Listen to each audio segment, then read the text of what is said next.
Selamat pagi jemaat yang terkasih di dalam Tuhan. Mari kita memulai ibadah kita pada pagi hari ini. Saya undang jemaat sekalian untuk bangkit berdiri. Kita akan masuk dalam saat teduh.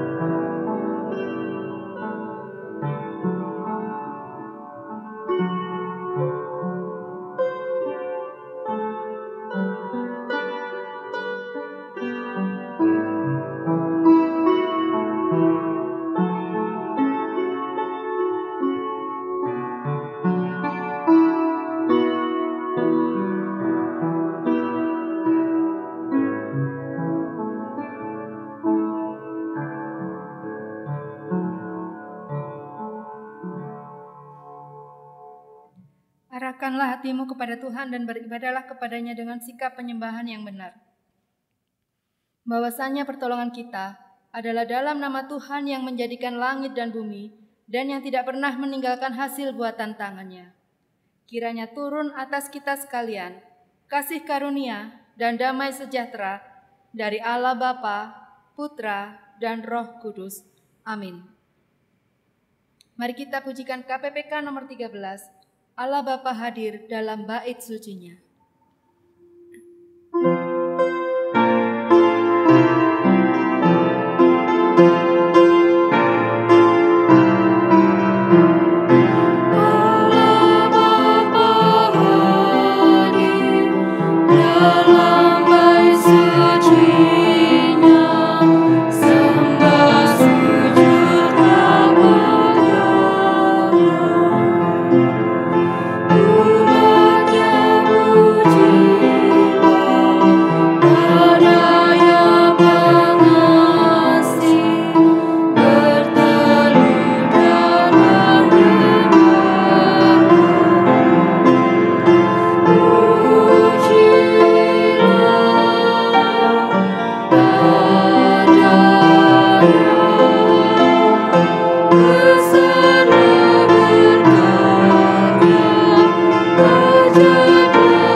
Dengarkanlah firman Tuhan yang terambil dari Roma 6 ayat 18. Kamu telah dimerdekakan dari dosa dan menjadi hamba kebenaran. Silakan duduk. Besar setia Tuhan, besar kasih-Nya yang melimpah. Kasih-Nya tak berubah dan tetap untuk selamanya. Biarlah dengan pujian yang akan kita pujikan, boleh mengingatkan kita besar kasih Allah kepada kita. Mari kita pujikan KPPK nomor 66, Besar Setiamu.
Mari kita semua bangkit berdiri.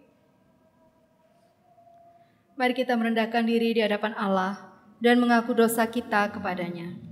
Saya beri kesempatan kepada Bapak Ibu sekalian untuk sejenak mengambil waktu untuk merenungkan segala kesalahan kita.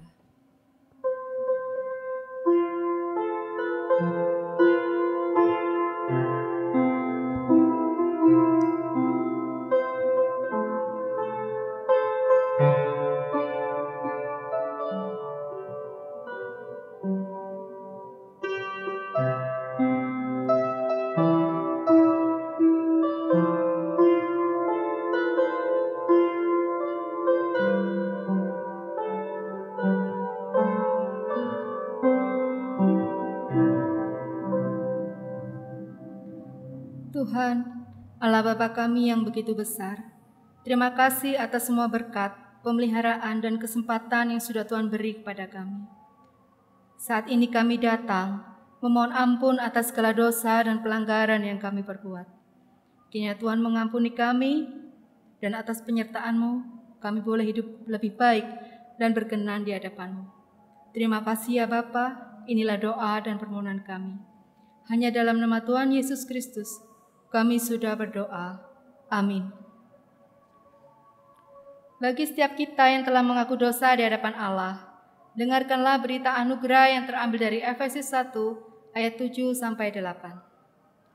Sebab di dalam Dia dan oleh darahnya kita beroleh penebusan, yaitu pengampunan dosa menurut kekayaan kasih karunia-Nya, yang dilimpahkannya kepada kita dalam segala hikmat dan pengertian. Silakan duduk. Petunjuk hidup baru terambil dari Katekismus Heidelberg Minggu ke-32. Saya akan membaca bagian pertanyaan dan Bapak Ibu sekalian membaca bagian jawaban. Mengingat bahwa Kristus telah melepaskan kita dari kesengsaraan kita hanya oleh rahmat, tanpa jasa apapun dari pihak kita, mengapa kita masih perlu melakukan perbuatan baik? Karena Kristus setelah menebus kita dengan darahnya, juga membaharui kita melalui Roh-Nya yang kudus, menjadi serupa dengan gambarnya, supaya kita dengan seluruh kehidupan kita memberi syukur kepada Allah karena anugerah-Nya, dan Dia kita puji. Selanjutnya, supaya masing-masing dalam hatinya yakin tentang imannya karena buah-buah iman itu, dan supaya sesama kita manusia dengan melihat kehidupan kita yang saleh tertarik kepada Kristus. Jadi, mereka yang berkanjang dalam hidupnya yang fasik dan tidak mengenal syukur dan tidak bertobat kepada Allah, tidak dapat beroleh selamat? Sama sekali tidak, karena kitab suci berkata bahwa orang cabul, penyembah berhala, pezina, pencuri, orang serakah, pemabuk, pemfitnah, perampok, dan sejenis tidak akan mendapat bagian dalam kerajaan Allah. Sekian petunjuk hidup baru. Kita akan selalu memerlukan Tuhan dalam setiap waktu kita, karena Dialah yang ada dan selalu ada untuk kita dalam setiap musim kehidupan. Biarlah dengan pujian yang akan kita nyanyikan boleh semakin menguatkan iman kita. Kita pujikan KPPK nomor 321. Tuhan aku perlu setiap waktu. Tuhan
Bapak Ibu sekalian untuk bangkit berdiri. Bersama dengan gereja di sepanjang abad dan tempat, marilah kita mengakui pengakuan iman kita, pengakuan iman rasuli. Aku percaya kepada Allah, Bapa yang Maha Kuasa, Khalik langit dan bumi, dan kepada Yesus Kristus, Anaknya yang tunggal Tuhan kita, yang dikandung dari Roh Kudus, lahir dari anak darah Maria, yang menderita sengsara di bawah pemerintahan Pontius Pilatus, disalibkan, mati dan dikuburkan, turun ke dalam kerajaan maut. Pada hari yang ketiga, bangkit pula dari antara orang mati, naik ke surga, duduk di sebelah kanan Allah, Bapa yang Maha Kuasa, dan dari sana Ia akan datang untuk menghakimi orang yang hidup dan yang mati.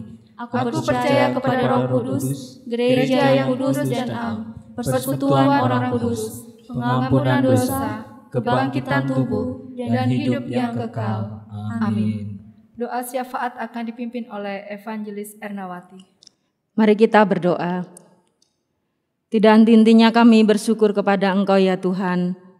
Anugerah-Mu luar biasa dalam kehidupan kami hari lepas hari, sehingga memungkinkan kami pada pagi hari ini bisa kembali datang ke rumah Tuhan. Kami juga ada berada di tempat masing-masing, bersama dengan keluarga memuliakan nama Tuhan. Dimanapun kami berada, satu hal yang kami tahu bahwa penyertaan Tuhan sempurna dalam kehidupan kami, sehingga semuanya itu mengajar kepada kami untuk kami terus melihat akan setiap kebaikan Tuhan di dalam hidup ini.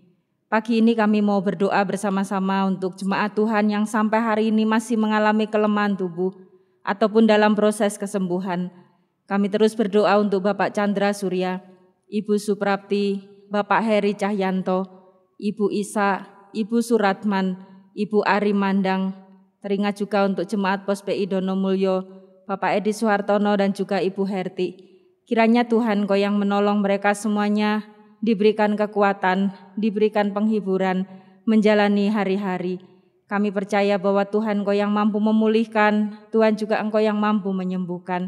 Biarlah melalui terapi, melalui para medis, makanan, minuman, obat, melalui keluarga, menjadi sarana di mana Tuhan Engkau menyembuhkan dan memberikan pemulihan. Kami percayakan seluruh jemaat Tuhan dalam kelemahan tubuh, baik yang bisa kami sebut maupun yang tidak kami sebut satu persatu. Kami percayakan hanya kepada Tuhan. Kami percaya bahwa Tuhan, Engkau selalu beserta dengan kehidupan mereka semuanya. Pagi ini kami juga berdoa untuk jemaat Tuhan yang dalam masa kehamilannya, untuk Ibu Intan, Ibu Rizda, dan juga Ibu Seli, jemaat Pos PI Donomulyo. Tuhan Engkau yang menolong mereka semuanya dalam masa-masa kehamilan. Tuhan Engkau memberkati bayi yang dikandung dan juga ibu yang mengandung. Tuhan memberikan kesehatan, kekuatan. Tuhan juga yang akan terus menjaga, melindungi hingga pada saatnya nanti melahirkan dengan sehat dan selamat yang daripada Tuhan.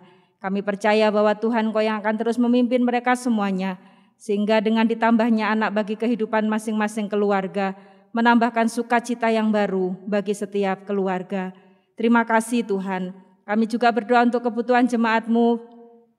Kiranya Tuhan Engkau yang akan mencukupkan, Tuhan juga Engkau yang akan menyediakan segala sesuatu yang diperlukan bagi masing-masing jemaat. Kami percaya Tuhan Engkau tahu apa yang dibutuhkan oleh setiap jemaat Tuhan. Kebutuhan-kebutuhan yang dipergumulkan di hadapan Tuhan, tepat pada waktunya kami percaya Tuhan Engkau menyediakan. Tuhan juga Engkau yang akan terus menolong mereka, berharap dan berserah hanya kepada Tuhan. Biarlah mereka juga akan terus diberkati dalam pekerjaan masing-masing. Yang bergumul untuk pekerjaan Tuhan pun juga yang akan memberikan tepat pada waktunya. Terima kasih Tuhan. Sekali lagi kami membawa setiap pergumulan jemaat-Mu hanya kepada Engkau. Pagi ini kami juga teringat untuk bangsa dan negara kami. Kami terus memohon kepada Tuhan untuk pemimpin negara kami. Biarlah diberikan hikmat oleh Tuhan di dalam menjalankan setiap tugas dan tanggung jawabnya. Ada banyak kesulitan, ada banyak pergumulan yang dihadapi oleh negeri kami hari-hari ini. Tetapi kami percaya bahwa Tuhan tidak pernah meninggalkan bangsa kami. Tuhan Engkau yang akan terus menolong pemimpin negara kami, bisa mengambil kebijakan-kebijakan yang baik, sehingga segala sesuatu yang diputuskan, segala sesuatu yang direncanakan, semuanya untuk kepentingan banyak orang, bukan untuk kepentingan pribadi. Berdoa untuk setiap anak-anak Tuhan yang ada di pemerintahan, biarlah kehadiran mereka semuanya terus membawa nama baik Tuhan dalam setiap pekerjaan mereka, dan mereka juga hidup memuliakan nama Tuhan. Pergumulan-pergumulan yang dihadapi oleh negeri kami serahkan dan kami percayakan kepada Engkau. Berdoa juga untuk para medis yang sampai hari ini juga terus berjuang dalam tugas dan tanggung jawab yang mereka harus kerjakan. Tuhan, Kau yang akan terus menolong mereka, menjaga, melindungi. Tuhan juga memberikan keteguhan hati sehingga mereka boleh menjalankan semuanya dengan hati yang tulus, dan mereka semuanya juga menjalankan tugasnya dengan baik, dengan hidup memuliakan nama Tuhan. Berdoa juga untuk para pasien, kiranya Tuhan Kau yang menolong, menyembuhkan, dan Tuhan juga memulihkan. Terima kasih Tuhan. Kami berdoa untuk masyarakat, biarlah kami semuanya boleh bergandeng tangan bersama-sama, memajukan akan bangsa ini, dengan cara kami boleh taat akan setiap peraturan-peraturan yang boleh dikeluarkan oleh pemerintah. Kami biarlah menjadi orang-orang yang taat, sehingga kami juga bisa menjadi orang-orang yang menjadi berkat bagi sekeliling kami, khususnya kami setiap anak-anak Tuhan, akan terus dipimpin oleh Tuhan, menjadi hidup memancarkan akan kasih Tuhan. Terima kasih Tuhan. Sekali lagi kami membawa bangsa ini hanya kepada Tuhan. Pemulihan demi pemulihan kami percaya Tuhan Kau kerjakan, sehingga negeri kami semakin hari semakin lebih baik lagi, dan semakin hari semakin menjadi berkat bagi bangsa-bangsa yang lainnya. Terima kasih Bapa. Kami juga berdoa untuk setiap persembahan yang kami boleh bawa datang kepada Tuhan. Biarlah persembahan ini menjadi alat Tuhan untuk pekerjaan-Mu di gereja-Mu di tempat ini. Memberkati setiap pekerjaan kami masing-masing. Biarlah terus Tuhan Kau mengajar kepada kami, untuk kami bisa memberi yang terbaik bagi Tuhan. Karena kami tahu bahwa Tuhan, Kau sudah memberi yang terbaik terlebih dahulu bagi kami. Terima kasih Tuhan Yesus. Inilah seruan doa kami pada pagi hari ini. Kami serahkan dan kami percayakan hanya kepada Engkau. Di dalam satu nama Tuhan kami Yesus Kristus, Tuhan yang sudah mengajarkan kepada kami demikian. Bapa kami yang di surga, dikuduskanlah nama-Mu, datanglah kerajaan-Mu, jadilah kehendak-Mu di bumi seperti di surga.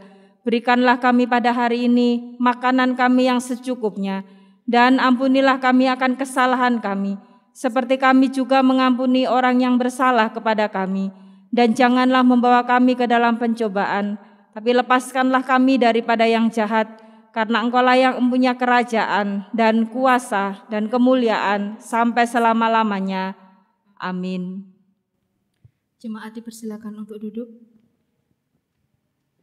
Saatnya bagi kita semua untuk mendengarkan firman Tuhan yang akan disampaikan oleh Pendeta Dwi Santoso. Mari kita persiapkan hati kita pujikan KPPK nomor 240, Percaya dan Patuh.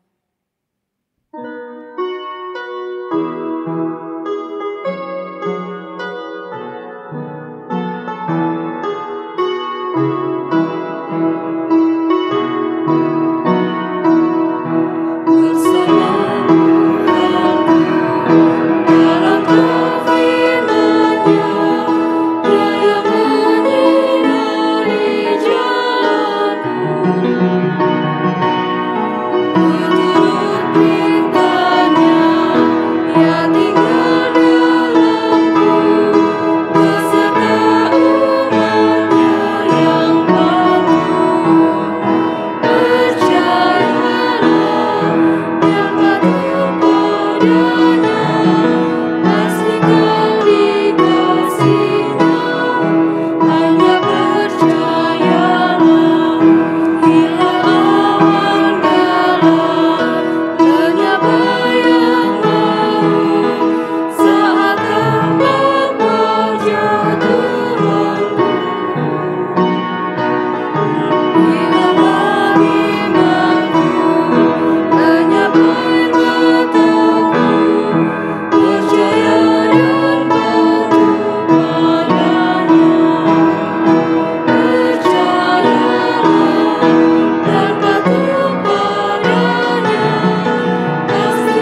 Saudara-saudara yang terkasih, sebelum kita akan membaca firman Tuhan, mari kita berdoa.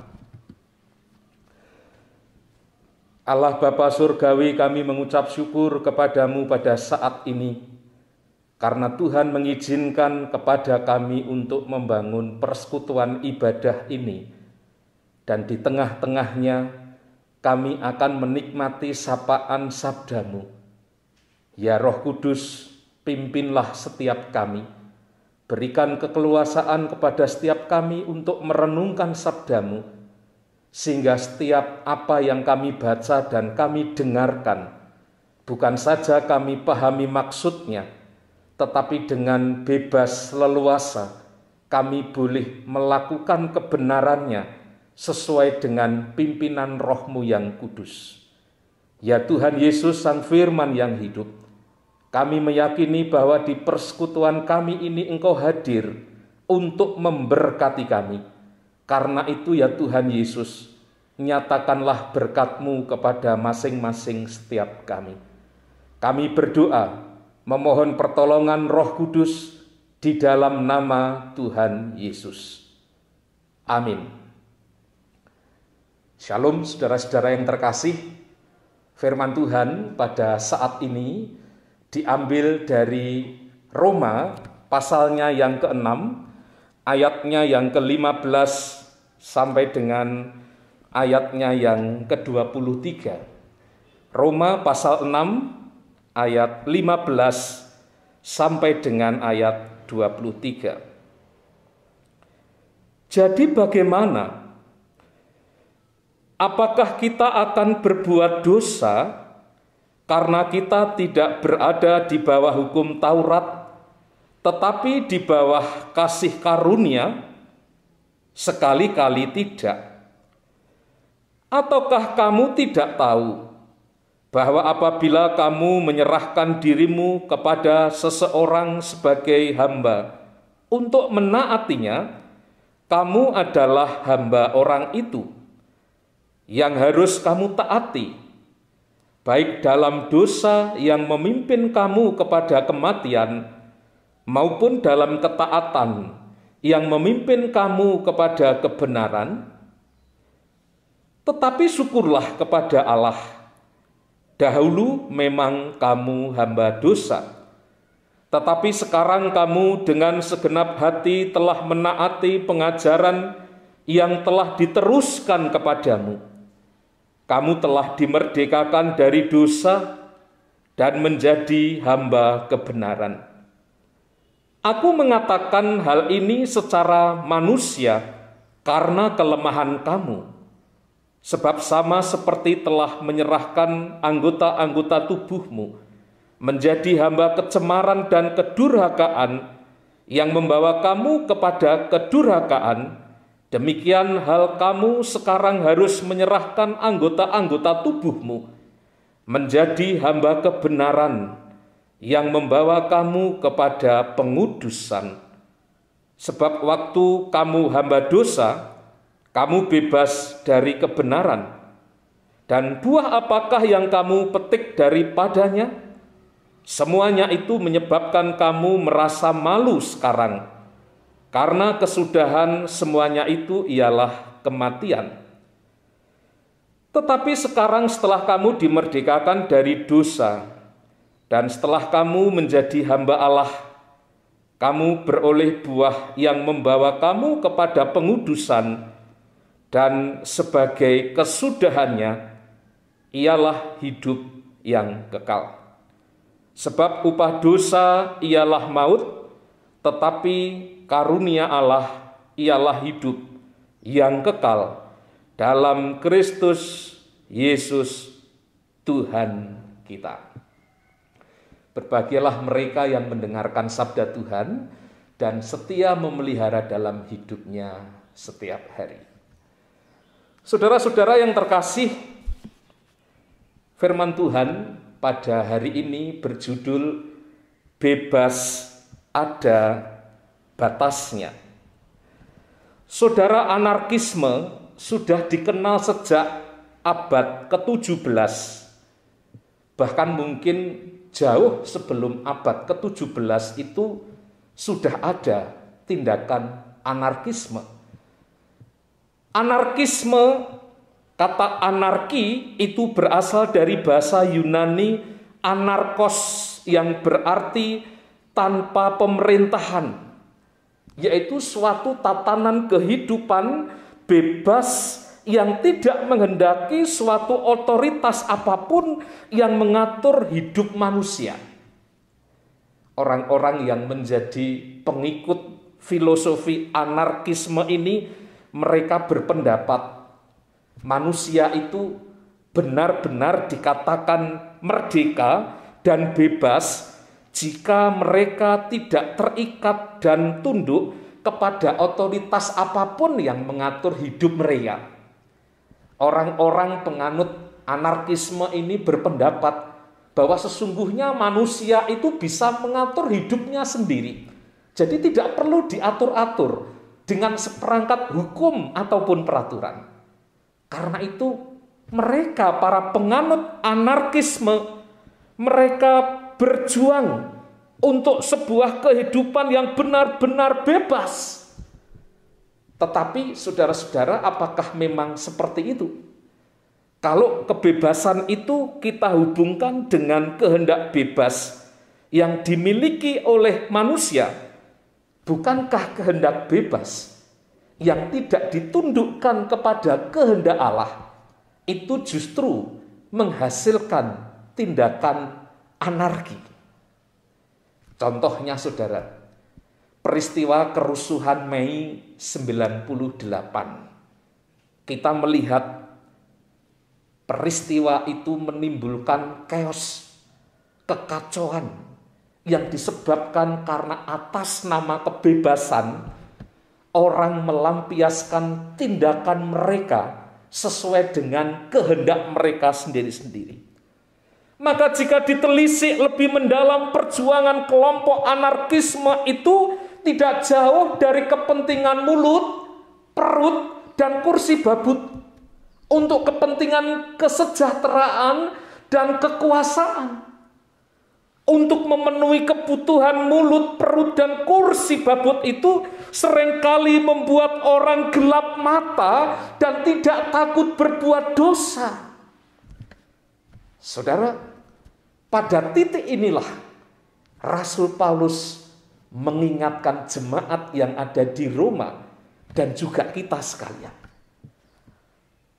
Di dalam kehendak bebasnya, manusia pernah tergelincir jatuh ke dalam dosa. Itu yang dicatat, disaksikan di dalam kitab Kejadian pasalnya yang ketiga.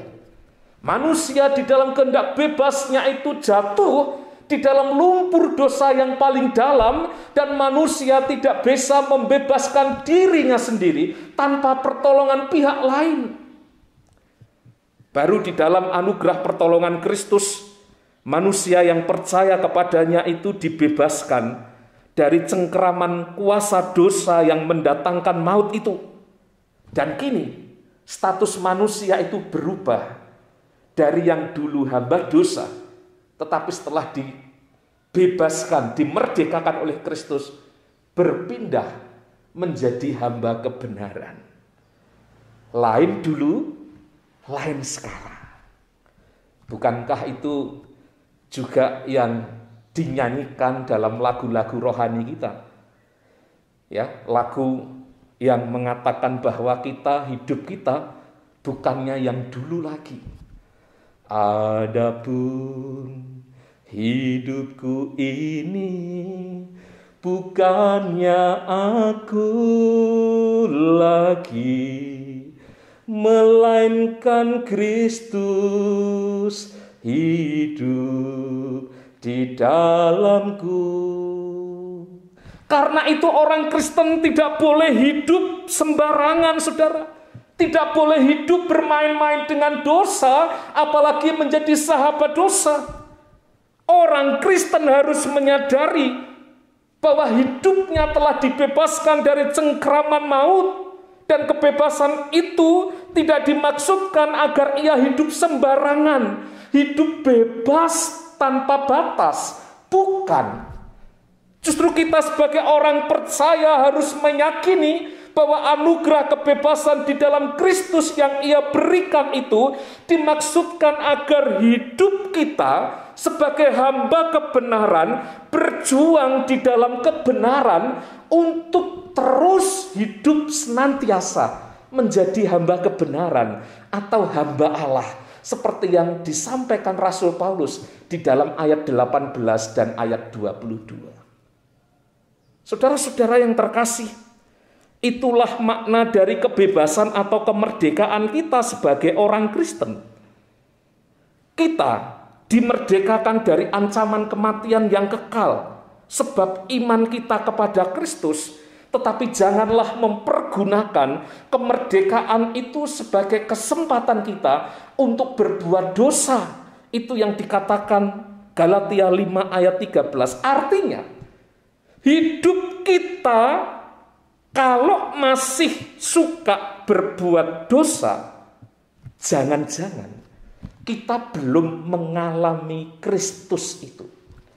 Jangan-jangan kita mengenal Kristus itu hanya sebatas pemahaman doktrin, pengajaran semata-mata, tetapi belum mengalami karya penebusan Kristus yang membebaskan itu dan mengalihkan kita dari ancaman dan cengkeraman maut itu dan berpindah di dalam kebebasan dalam kasih karunia Kristus. Saudara-saudara yang terkasih, mari kita menghidupi kita sebagai umat Tuhan, hamba kebenaran. Mari kita menghidupi iman kita supaya benar-benar mengalami Kristus itu, sehingga hidup kita diubah menjadi pribadi yang baru, mengalami status yang baru. Dan untuk menjelaskan tentang perubahan status itu, Rasul Paulus di dalam bagian ini menjelaskan konsep tentang perbudakan pada zaman itu. Saudara, di zaman itu, seorang itu bisa menjadi budak itu karena 3 hal. Yang pertama, kalau seorang itu terlibat dalam sebuah peperangan, kemudian ia mengalami kekalahan, maka ia ditangkap, ia ditawan, dan dia dijadikan budak. Yang kedua, ada orang-orang tertentu yang menjadi budak karena kehidupannya yang sulit, kehidupannya yang terbelit, mungkin karena keadaan ekonomi, keadaan kesejahteraan, mereka harus pinjam, harus berhutang. Dan kalau mereka tidak bisa membayar hutangnya itu, maka dia bisa hidup sebagai budak, bekerja bagi tuan yang menghutangkan tadi. Dan yang ketiga, ada orang-orang tertentu yang karena untuk memenuhi urusan perut supaya bisa makan, dan dia tahu ada orang-orang tertentu, ada cukong, konglomerat yang bisa menjamin kehidupannya itu, maka dengan sukarela dia menempatkan dirinya sebagai budak orang tersebut. Dengan alasan apa, saudara? Karena kalau dia menjadi budak si tuan itu, maka si tuan itu punya tanggung jawab untuk memberi dia makan. Jadi orang-orang itu numpang makan secara gratis. Dan biasanya sesuatu yang sifatnya gratis memang disukai oleh banyak orang, termasuk orang-orang yang mau menempatkan dirinya sebagai budak ini. Sekalipun sebetulnya dia bukan gratis, karena dia membayar dengan hidupnya, dengan pengabdian dirinya. Saudara-saudara, kita melihat di sini bagaimana konsep yang dijelaskan oleh Rasul Paulus itu, bahwa gambaran hidup sebagai seorang budak itu menuntut adanya sebuah ketaatan. Artinya bahwa sesungguhnya di dalam hidup ini, sebagai budak apapun, sebagai hamba apapun dan hamba dari siapapun, termasuk hidup sebagai hamba Allah, hamba kebenaran, sesungguhnya hidup kita tidak ada satupun kebebasan mutlak. Hidup kita ini sebetulnya tidak ada kebebasan yang sebebas-bebasnya, yang tidak ada pertanggungjawaban, itu tidak ada. Tuhan Yesus sendiri berfirman bahwa seseorang itu tidak bisa mengabdi kepada dua tuan. Harus memilih, mengabdi kepada Mamon atau mengabdi kepada Allah. Itu yang ia sampaikan di dalam Matius 6 ayat 24. Harus ada pilihan, dan masing-masing pilihan itu mengandung konsekuensi yang berbeda. Jika memilih mengabdi kepada si dosa, maka si dosa yang diibaratkan seperti seorang tuan itu akan mengupah kesetiaan orang yang mengabdi kepadanya itu dengan maut. Sebaliknya, jikalau orang itu memilih mengabdi kepada Tuhan, maka Tuhan yang Maha Pemurah itu pun akan mengaruniakan hidup kekal kepada setiap orang yang mengabdi kepadanya. Diberikan anugerah kehidupan yang kekal, diberikan kebenaran di dalam Kristus. Saudara-saudara yang terkasih, bahkan Alkitab menerangkan kepada kita bahwa status kita sebagai orang percaya itu ketika dipanggil oleh Tuhan menjadi hambanya itu berkaitan dengan status-status yang lain. Sebagai orang-orang yang hidup percaya mengabdi kepadanya, ternyata Tuhan juga bukan saja menganggap kita sebagai budak atau hambanya, tetapi di dalam Kristus misalnya, Bapa itu memanggil kita di dalam Kristus sebagai sahabat-sahabatnya. Yesus berkata, aku tidak lagi memanggil kamu sebagai budak, tetapi engkau adalah sahabat-sahabatku. Kalau engkau melakukan perintah baru yang kuberikan kepadamu, yaitu hidup di dalam kasih. Oleh karena itu, rentetan status ini diberikan kepada kita orang percaya, bukan hanya sebagai budak, bukan hanya sebagai hamba Tuhan, bukan hanya sebagai sahabat Yesus, tetapi di dalam iman kita kepada Kristus. 1 Yohanes 12 mengatakan bahwa kita disebut sebagai anak-anak Allah. Luar biasa kan, bukan saudara-saudara? Saudara-saudara, itulah konsekuensi-konsekuensi pilihan di dalam hidup kita. Dengan demikian kita menyadari kebebasan kita di dalam Kristus itu adalah kebebasan yang harus dipertanggungjawabkan, terutama dalam kehidupan yang harus mengejar dan mengenakan kebenaran, sebab kita adalah hamba kebenaran. Ayatnya yang ke-18, dan bukan hamba yang mencari pembenaran. Hari ini, zaman sekarang ini, orang menyebutnya sebagai zaman post-truth. Zaman di mana orang berlomba-lomba mencari pembenaran diri. Bukan kebenaran yang dicari, tetapi pembenaran diri. Saudara-saudara, kebenaran itu mengacu kepada kebenaran Allah sendiri, sebab Allah lah sumber kebenaran yang sejati. Dan kebenaran itu juga mengacu kepada Kristus, sebab Kristus sendiri adalah sang kebenaran. Seperti yang ia sampaikan di dalam Yohanes 14 ayatnya yang ke-6 yang mengatakan, akulah jalan kebenaran dan hidup. Jadi setiap kita yang percaya kepada Kristus itu akan memperoleh kebenaran di dalam Kristus.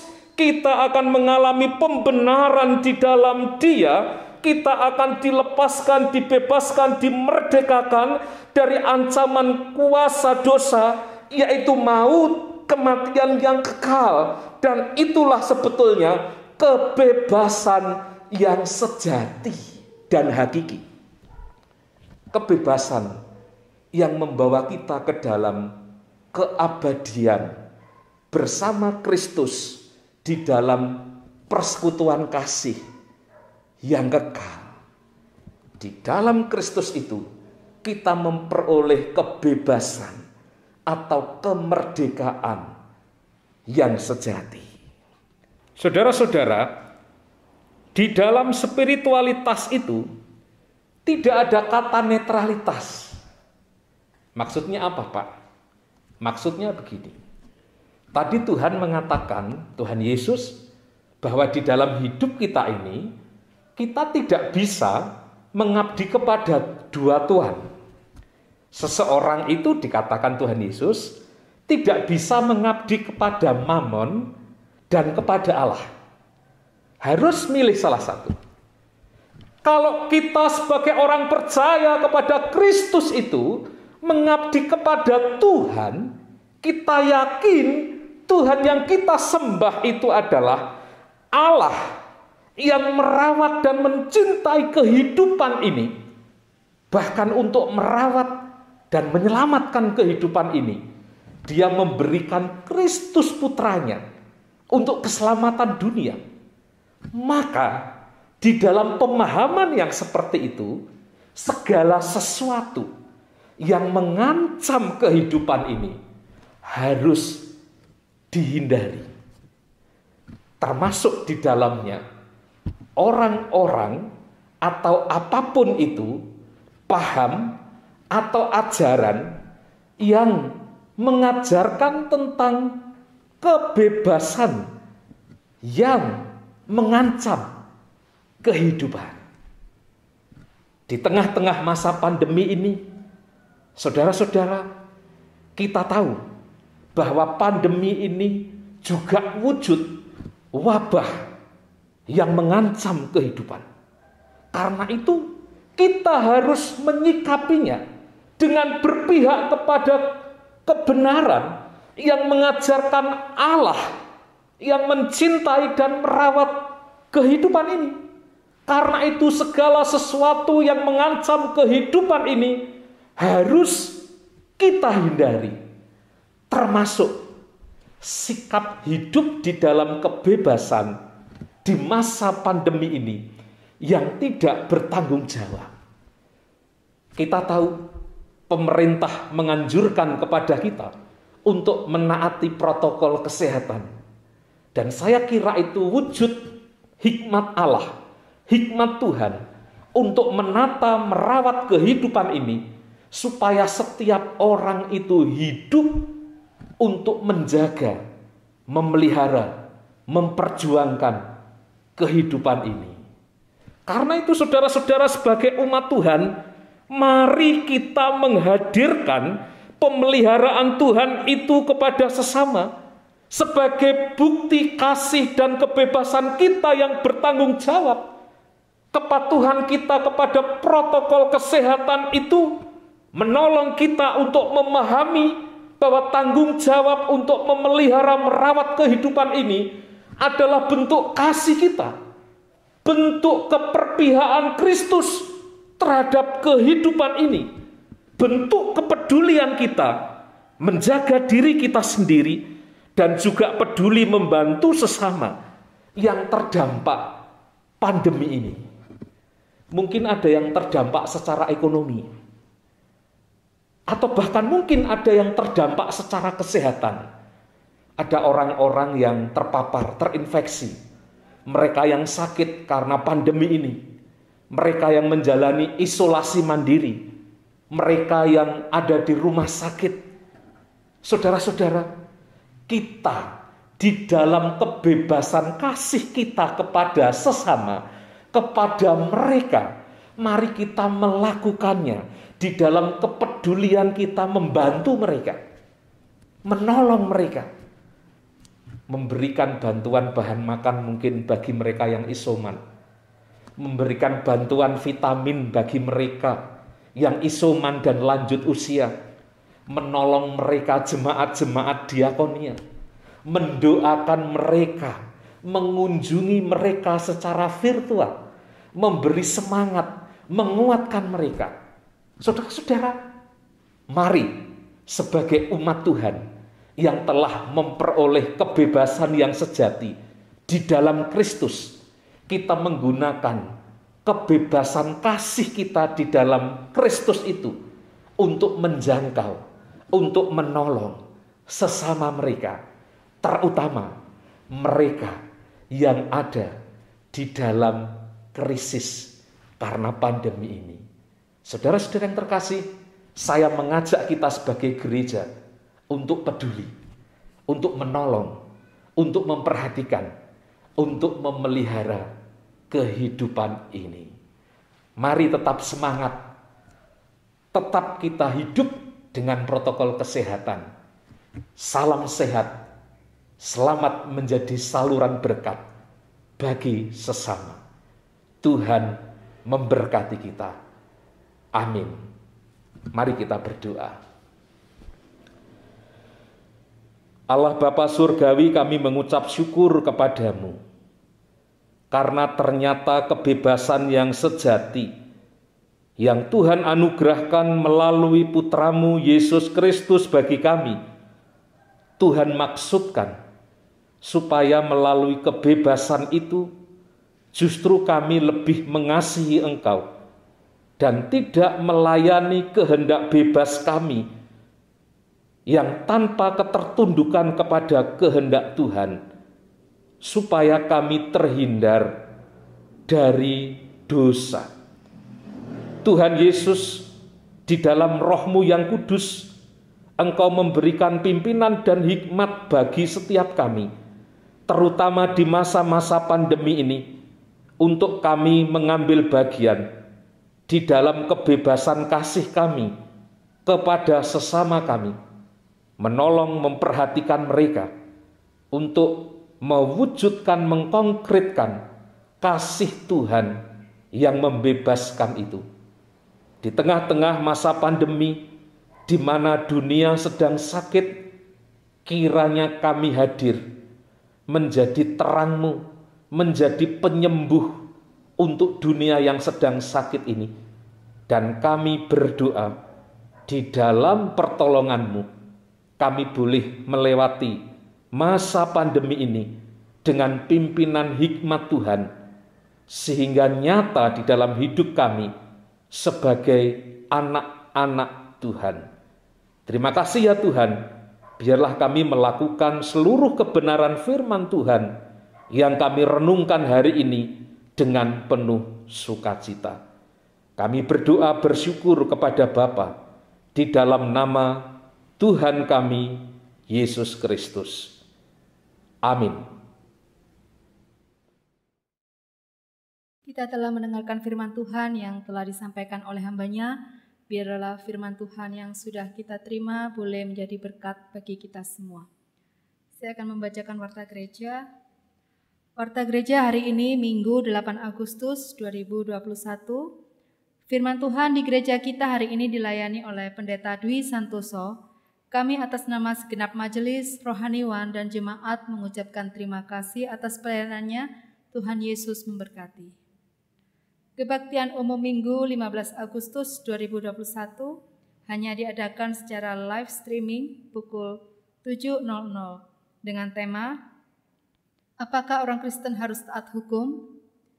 Pengkhotbah oleh Pendeta Gindo Manogi. Persekutuan Wanita Deborah online Selasa 10 Agustus 2021 dengan tema Berserah kepada Yesus, pembicara oleh Evangelis Rahayu. Persekutuan doa online Kamis 12 Agustus 2021 dipimpin oleh Evangelis Rahayu. Berita duka, telah berpulang ke rumah Bapa di surga, ibu dari Ibu Diana, pada hari Jumat tanggal 6 Agustus 2021 pukul 17.00. Kami atas nama segenap majelis, rohaniwan, dan jemaat mengucapkan turut berduka cita, kiranya keluarga yang ditinggalkan diberi kekuatan dan penghiburan. Petugas pelayanan ibadah online minggu depan dan laporan persembahan bisa dilihat di warta yang sudah disediakan. Apabila ada kesalahan dalam laporan, dapat menghubungi bendahara majelis agar dapat diperbaiki. Mari jemaat sekalian bersama kita saling menjaga dan memutus rantai penularan COVID-19 dengan mematuhi protokol kesehatan anjuran pemerintah. Semoga jemaat sekalian tetap sehat dan dalam lindungan Tuhan.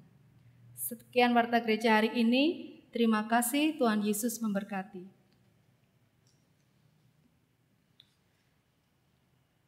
Kita akan mengakhiri ibadah kita pada pagi hari ini. Saya undang jemaat sekalian untuk bangkit berdiri. Kita pujikan doksologi, setelah itu doa berkat dan ditutup dengan amin song. Doksologi.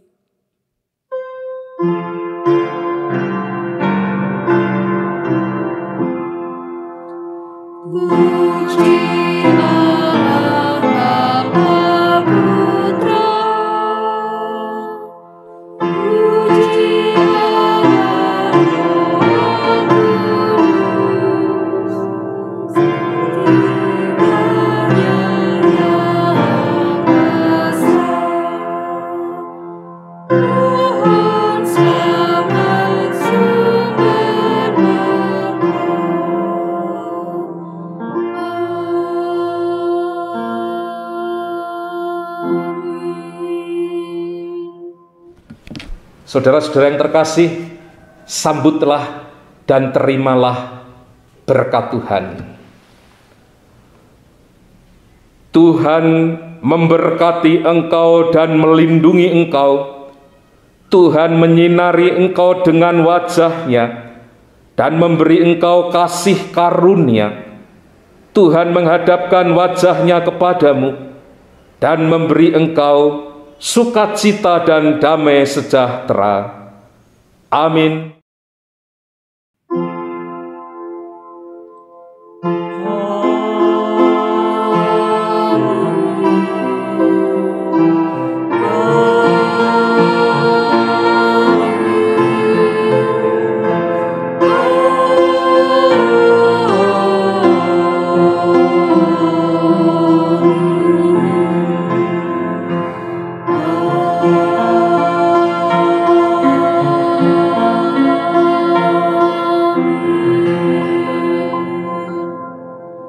Ibadah selesai, selamat hari Minggu, Tuhan Yesus memberkati.